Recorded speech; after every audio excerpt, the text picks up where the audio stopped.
Hi everyone, this is Ashley with CT and Mina Digitals. I am going to attempt to do a quick tutorial using some freebies that I'm going to put on my website for the 4th of July. I am working from home today and I'm hanging out with my birds, so if you hear them, I do apologize. So I'm just going to go ahead and get started. I'm going to include this tutorial too. I'll probably put the tutorial on YouTube and then I'll link the freebie to the website. But I made some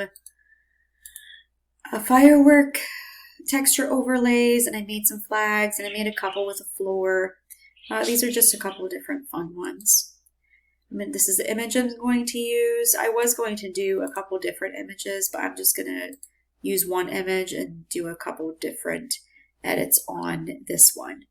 So first of all, I'm just going to go ahead, I'm going to right click this and I'm going to flatten my image. I was playing around with it a little bit ago, so it wasn't flattened. But whenever you're working on something and you're adding a bunch of different layers, I like to just lock that layer and have that background. Just like that, especially when you're playing actions, sometimes if you're going to be doing that, you want it on that background layer too.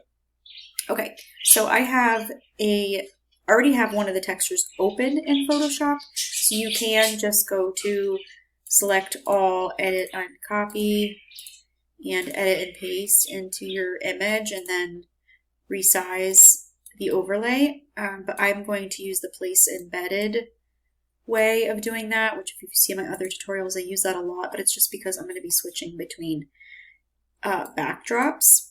I can also, if I already have it in here, I could just right click and create convert to smart object and then do it that way, but I'm just going to do it the other way just to show you.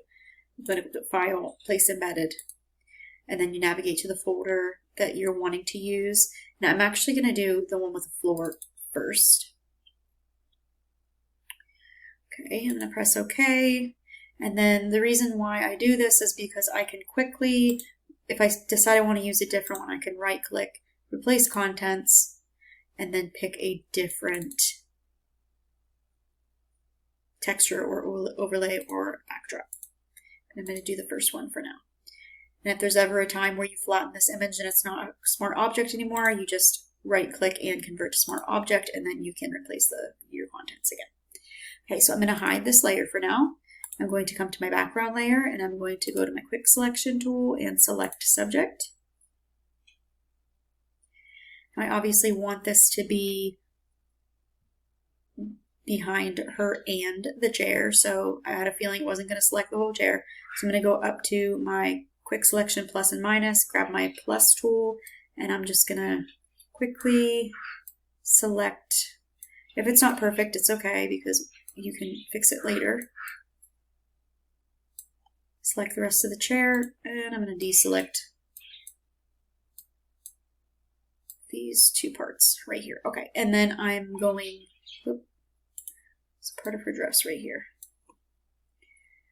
I'm going to duplicate my background layer. I'm going to create a layer mask, and then I'm going to press Control or Command on, if you're on Mac, plus I on your keyboard to invert that layer. And then I'm going to make this one visible again. I'm going to press Alt on my keyboard, and I can click right here to create that clipping mask, or you can right click and find create clipping mask right there. Okay, so now I can keep my original floor and I can try to paint in shadows. I don't recommend doing that. That's obviously the hardest way to do it. I can change my blending mode of the overlay itself and just add some blur to that, to the backdrop. That way my shadows show through. Or another way I can do it is I'm going to put it on normal blending mode again, but I don't think I'm going to use that. I'm going to come down to my clipping, or my mask down here, and I'm going to grab a brush, 100% soft brush, 100% opacity, and then I'm going to use my black brush here, and I'm going to feather it in just a little bit. I'm actually going to do the bottom at 100%, and then I'm going to lower it to about 30 and slowly brush it just so it still keeps a little bit of that texture. So now we have our shadows from the chair, but we also have a little bit of the overlay in there. Now this obviously works because my floor matches the digital backdrop, but if it didn't, you could color change the floor, or you could color change the digital floor of the digital before you bring it over to your image, which is probably the easier way. Okay, so, and then I'm going to zoom in here.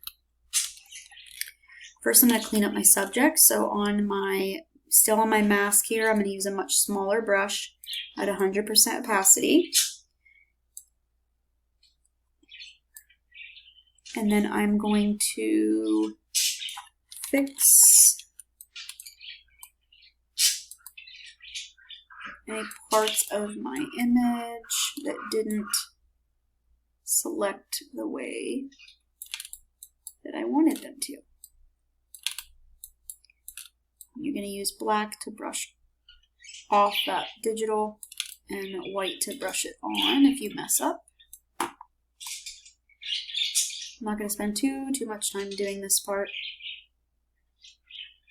This is what I meant when you didn't have to be perfect in selecting your subject to begin with, but you do want to get it as close as possible so you don't have to do a ton of painting.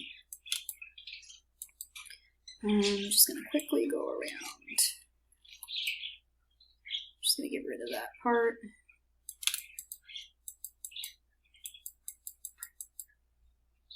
Okay, and it did the hair pretty good, so I'm happy with that. Okay, I'm going to zoom out.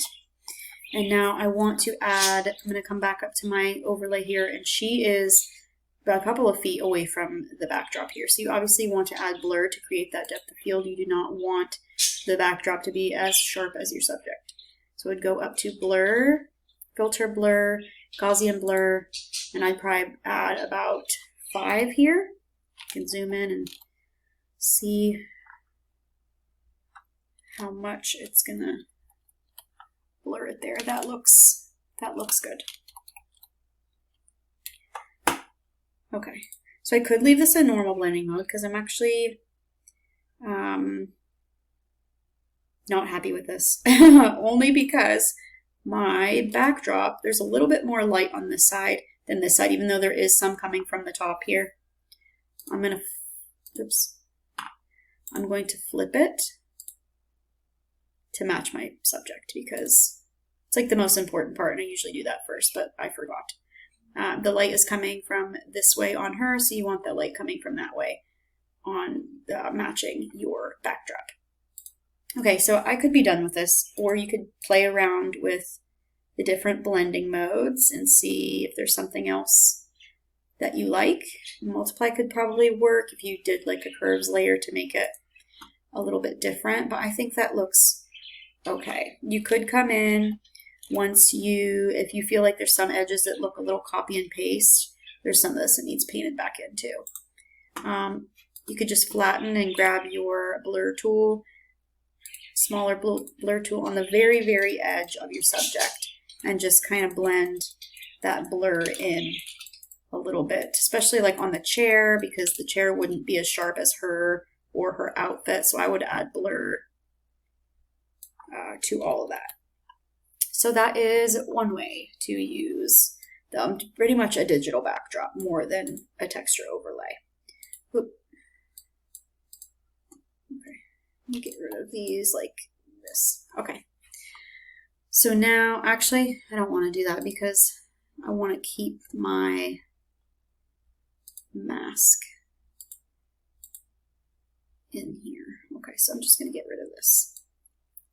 And then I would do exactly like I did before, select subject, and then duplicate that background layer, and then create that layer mask.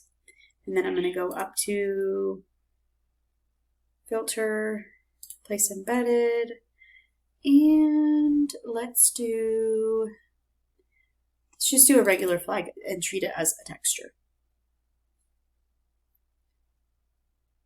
Wait for it to work there. Okay, there's not really any direction the light seems to be coming from on this one, so I'm not going to worry about it too much. I'm going to create that layer mask, hold down Alt on my keyboard, or you can right click right click and create clipping mask. Now I am changing the blending mode for this one. I'm going to use soft light. And first things first, I do not like how it is extremely saturated in yellow. So there's a couple things you can do there. I'm going to unclip it to work on my layer here. You can go over to your adjustments, and I could just make sure you press this button right here, because that's going to make it so... Sorry, hanging out with my dogs too. That's going to make it, if you click this right here, it's going to make it so it's only applied to your overlay and not your backdrop. I could bring down saturation. I mean, I could change the hue a little bit if I wanted to, but I kind of don't want any color in it. I want it to kind of just blend with my backdrop. So I'm going to go ahead and get rid of that hue saturation. I'm going to add a black and white layer, and I'm going to select both my black and white layer and my overlay, and I'm going to merge them together. Change my blending mode back to soft light, and then I'm going to clip it behind the backdrop. So all that did was just, now it's the color of my backdrop, and it blends a little bit more nice. I'm going to go up to filter, blur, and Gaussian blur. So I can add that blur in there. I'm going to use a little bit more this time. And then I'm going to bring down my opacity just a little bit. And now this is just one solid, I want to create a floor on this texture. So I'm going to go ahead and go up to my marquee tool, and I'm going to click and drag starting at about where the floor creases. I can't really see. Okay, so like right here. And then I'm going to drag out. I'm going to go over to Edit, Transform, and Perspective. Make sure this box up here is unclicked. Mine's clicked, so I gotta unclick that.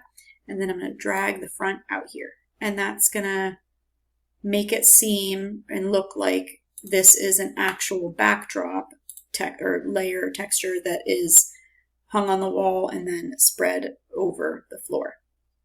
And then same as last time, you would click on your layer mask, zoom in, and clean up any of the edges that need cleaned up from your selection.